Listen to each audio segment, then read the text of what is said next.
The Drums of Kairwan by the Marquess Curzon of Kedleston. From Tales of Travel by the Marquess Curzon of Kedleston. Copyright 1923 by George H. Doran Company. When the appointed hour arrived, I presented myself at the mosque, which is situated outside the city walls of Kairwan, not far from the Bab el-Juluddin or Tanner's Gate. Passing through an open courtyard into the main building, I was received with a dignified salam by the sheikh, who forthwith led me to a platform or divan at the upper end of the central space. This was surmounted by a ribbed and whitewashed dome and was separated from two side aisles by rows of marble columns with battered capitals dating from the Empire of Rome. Between the arches of the roof, small and feeble lamps, mere lighted wicks floating on dingy oil in cups of coloured glass, ostrich eggs and gilt balls were suspended from wooden beams. From the cupola in the centre hung a dilapidated chandelier in which flickered a few miserable candles. In one of the side aisles a plastered tomb was visible behind an iron lattice. The mise-en-scène was unprepossessing and squalid. My attention was next turned to the dramatis personae. Upon the floor in the centre beneath the dome sat the musicians, 10 or a dozen in number, cross-legged, the chief presiding upon a stool at the head of the circle. I observed no instrument save the darabuka or earthen drum, and a number of tambours, the skins of which, stretched tightly across the frames, gave forth, when struck sharply by the fingers, a hollow and resonant note. The rest of the orchestra was occupied by the chorus. So far, no actors were visible. The remainder of the floor, both under the dome and in the aisles, was thickly covered with seated and motionless figures, presenting in the fitful light a weird and fantastic picture. In all, there must have been over 100 persons, all males, in the mosque. Presently the sheikh gave the signal for commencement, and in a moment burst forth the melancholy chant of the Arab voices and the ceaseless droning of the drums. The song was not what we should call singing, but a plaintive and quavering wail, pursued in a certain cadence, now falling to a moan, now terminating in a shriek, but always pitiful, piercing, and inexpressibly sad. The tambours, which were struck like the keyboard of a piano by the outstretched fingers of the hand, and, occasionally, when a louder note was required, by the thumb, kept up a monotonous refrain in the background. From time to time, at moments of greater stress, they were brandished high in the air and beaten with all the force of fingers and thumb combined. Then the noise was imperious and deafening. Among the singers, one grizzled and bearded veteran with a strident and nasal intonation surpassed his fellows. He observed the time with grotesque reflections of his body. His eyes were fixed and shone with religious zeal. The chant proceeded, and the figures of the singers, as they became more and more excited, rocked to and fro. More people poured in at the doorway, and the building was now quite full. I began to wonder whether the musicians were also to be the performers, or when the latter would make their appearance. Suddenly a line of 4 or 5 Arabs formed itself in front of the entrance on the far side of the orchestra, and exactly opposite the bench on which I was sitting. They joined hands, the right of each clasped in the left of his neighbour, and began a lurching, swaying motion with their bodies and feet. At first they appeared simply to be marking time, first with one foot and then with the other, but the movement was gradually communicated to every member of their bodies, and from the crown of the head to the soles of the feet they were presently keeping time with the music in convulsive jerks and leaps and undulations, the music itself being regulated by the untiring orchestra of the drums. This mysterious row of bobbing figures seemed to exercise an irresistible fascination over the spectators. Every moment, one or other of these left his place to join its ranks. They pushed their way into the middle, severing the chain for an instant, or joined themselves onto the ends. The older men appeared to have a right to the centre, the boys and children, for there were youngsters present not more than 7 or 8 years old, were on the wings. Thus the line ever lengthened. Originally it consisted of 3 or 4, presently it was 10 or 12, anon it was 25 or 30, And before the self-torturings commenced, there were as many as 40 human figures stretching right across the building and all rocking backwards and forwards in grim and ungraceful unison. Even the spectators who kept their places could not resist the contagion. As they sat there, they unconsciously kept time with their heads and shoulders, and one child swung his little head this way and that with a fury that threatened to separate it from his body. Meanwhile, the music had been growing in intensity, the orchestra sharing the excitement which they communicated. The drummers beat their tambours with redoubled force, lifting them high above their heads, and occasionally, at some extreme pitch, tossing them aloft and catching them again as they fell. Sometimes, in the exaltation of frenzy, they started spasmodically to their feet and then sank back into their original position, but ever and without a pause continued the insistent accompaniment of the drums. And now the oscillating line in front of the doorway for the first time found utterance. As they leaped high on one foot, alternately kicking out the other, as their heads wagged to and fro and their bodies quivered with the muscular strain, they cried aloud in praise of Allah. La ilaha illallah. There is no God but Allah. This was the untiring burden of their strain. And then came Ya Allah, O God, and sometimes Ya Kahar, O avenging God, Ya Hak, O just God, while each burst of clamorous appeal culminated in an awful shout of Yahoo, O him. The rapidity and vehemence of their gesticulations was now appalling. Their heads swung backwards and forwards till their foreheads almost touched their breasts, and their scalps smote against their backs. Sweat poured from their faces. They panted for breath, and the exclamations burst from their mouths in a thick and stertorous murmur. Suddenly, and without warning, the first phase of the Zika ceased, and the actors stood gasping, shaking, and dripping with perspiration. After a few seconds' respite, the performance recommenced, and shortly waxed more furious than ever. The worshippers seemed to be gifted with an almost superhuman strength and energy. As they flung themselves to and fro, at one moment their upturned faces gleamed with a sickly polish under the flickering lamps. At the next, their turbaned heads all but brushed the floor. Their eyes started from the sockets. The muscles on their necks and the veins on their foreheads stood out like knotted cords. One old man fell out of the ranks, breathless, spent, and foaming. His place was taken by another, and the tumultuous orgy went on. Presently, as the ecstasy approached its height and the fully initiated became melboos or possessed, they broke from the stereotyped litany into demoniacal grinning and ferocious and bestial cries.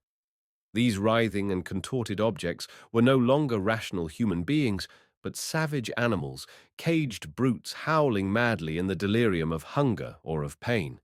They growled like bears, they barked like jackals, they roared like lions, they laughed like hyenas, and ever and anon from the seething rank rose a diabolical shriek, like the scream of a dying horse or the yell of a tortured fiend. And steadily, the while in the background resounded the implacable reverberation of the drums. The climax was now reached. The requisite pitch of cataleptic inebriation had been obtained, and the rites of Isa were about to begin. From the crowd at the door, a wild figure broke forth, tore off his upper clothing till he was naked to the waist, and, throwing away his fez, bared a head close-shaven, save for one long and dishevelled lock that, springing from the scalp, fell over his forehead like some grisly and funereal plume.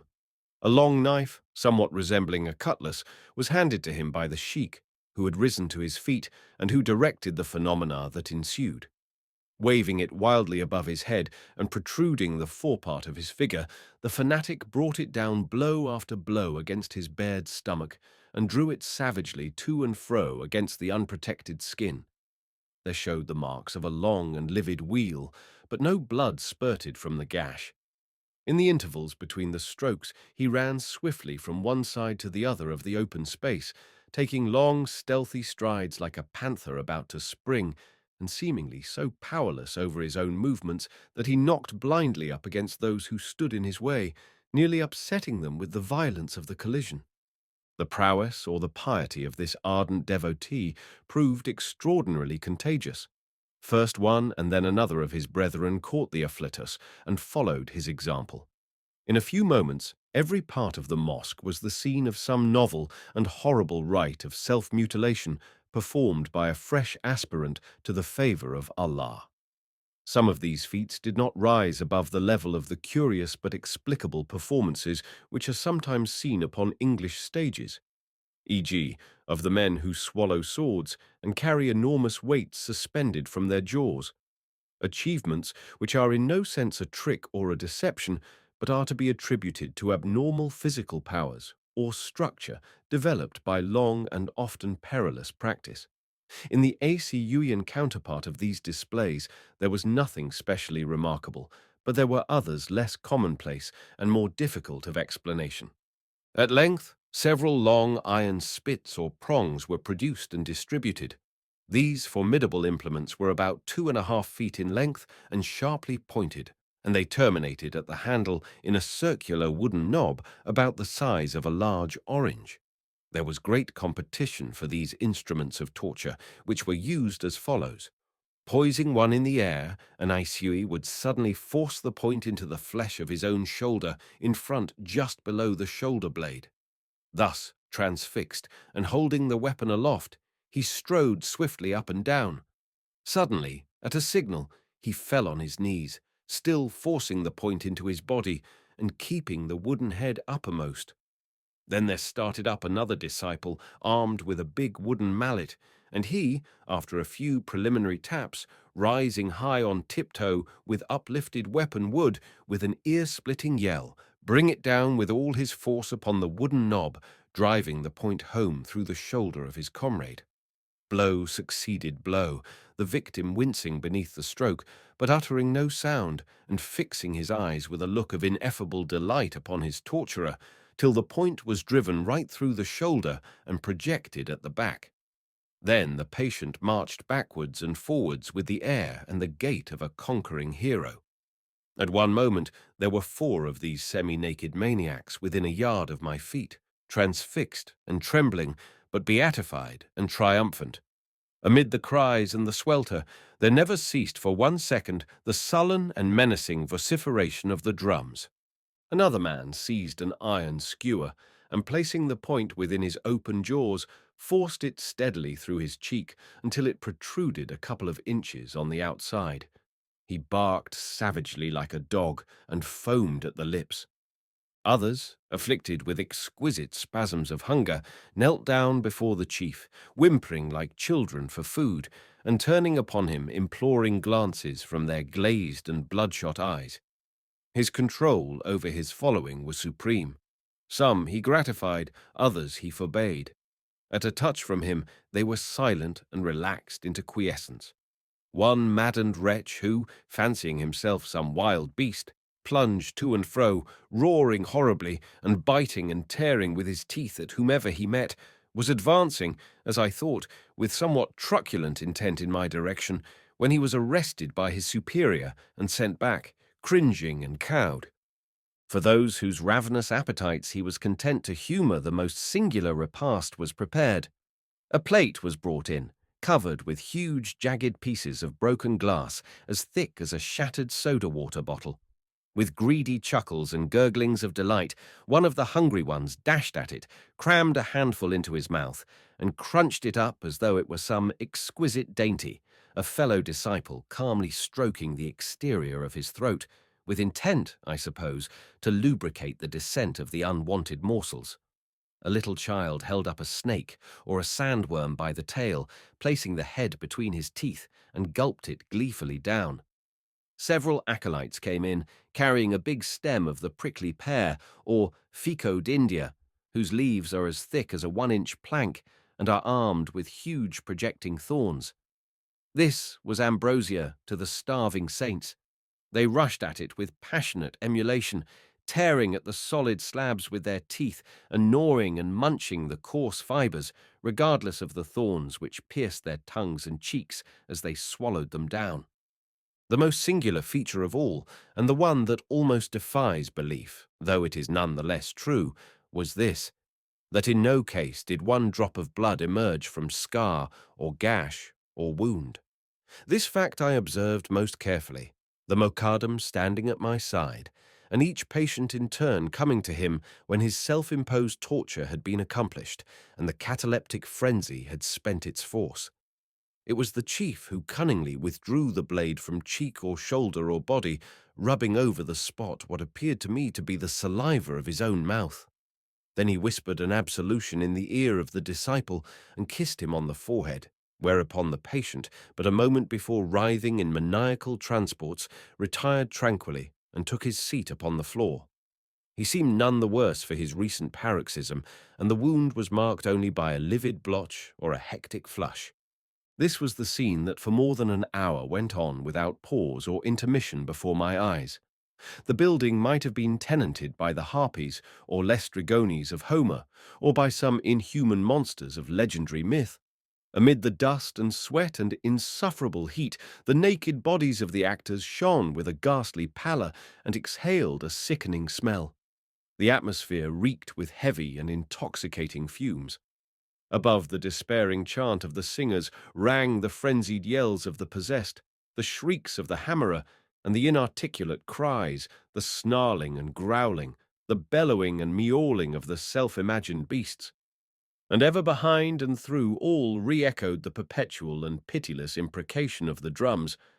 As I witnessed the disgusting spectacle and listened to the pandemonium of sounds, my head swam, my eyes became dim, my senses reeled, and I believed that in a few moments I must have fainted, had not one of my friends touched me on the shoulder, and, whispering that the Mokadem was desirous that I should leave, escorted me hurriedly to the door.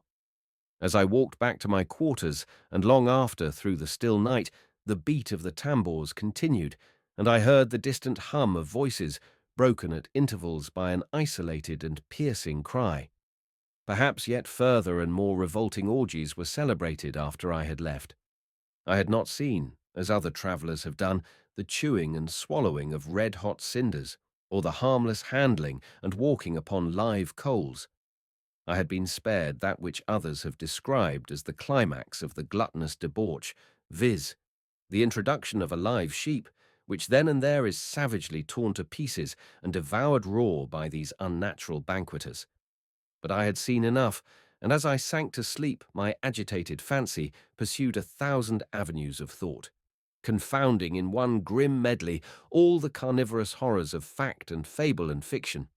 Loud above the din and discord, the tale of the false prophets of Carmel, awakened by the train of association, rang in my ears, till I seemed to hear intoned with remorseless repetition the words, "They cried aloud, and cut themselves after their manner with knives and lancets, till the blood gushed out upon them."